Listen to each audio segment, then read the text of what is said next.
नमस्कार माझ्या मित्रमैत्रिणींनो, शेतकरी बंधूंसाठी एक अत्यंत महत्त्वाची आणि मोठी बातमी समोर येत आहे। अखेर प्रतीक्षा संपली असून आजपासून शेतकऱ्यांच्या खात्यात कर्जमाफीचे पैसे जमा होण्यास सुरुवात झालेली आहे। पहिल्या टप्प्यात नेमके कोणाकोणाचे कर्ज माफ झाले आणि किती कोटी रुपयांचा निधी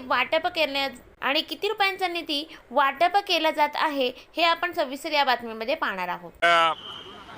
राज्याचे मुख्यमंत्री देवेंद्र फडणवीस साहेब, उपमुख्यमंत्री सुनेत्रा वहिनी पवार आणि आमच्या मंत्रिमंडळातले आमचे सगळे अधिकारी यांच्या उपस्थितीमध्ये पुण्यश्लोक अहिल्यादेवी होळकर शेतकरी कर्जमुक्ती योजनेचा पहिला आज शेतकऱ्यांच्या कर्जमाफीची रक्कम आज शेतकऱ्यांच्या खात्यामध्ये वर्ग करण्यात आलेली आहे।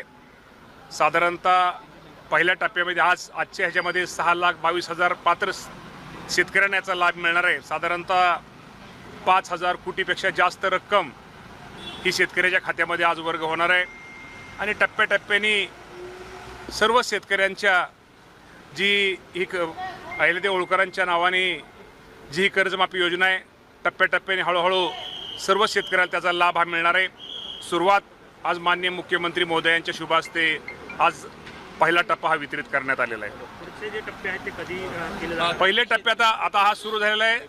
2 दिवसात, 4 दिवसात, 8 दिवसात जशी कागदपत्र बँकेकडे आमच्या सगळ्याकडे शेतकऱ्यांची कागदाची पूर्तता होईल त्याप्रमाणे आता ते टप्पा हा व्यवस्थित होईल। त्याप्रमाणे मी तुम्हाला पुन्हा एकदा सांगतो की साधारणतः 56 लाख शेतकऱ्यांना याचा लाभ मिळणार आहे आणि साधारणतः 40,000 कोटी एवढी रक्कम ही या कर्जमाफीसाठी ही आपल्याला सरकार शेतकऱ्यांना देणार।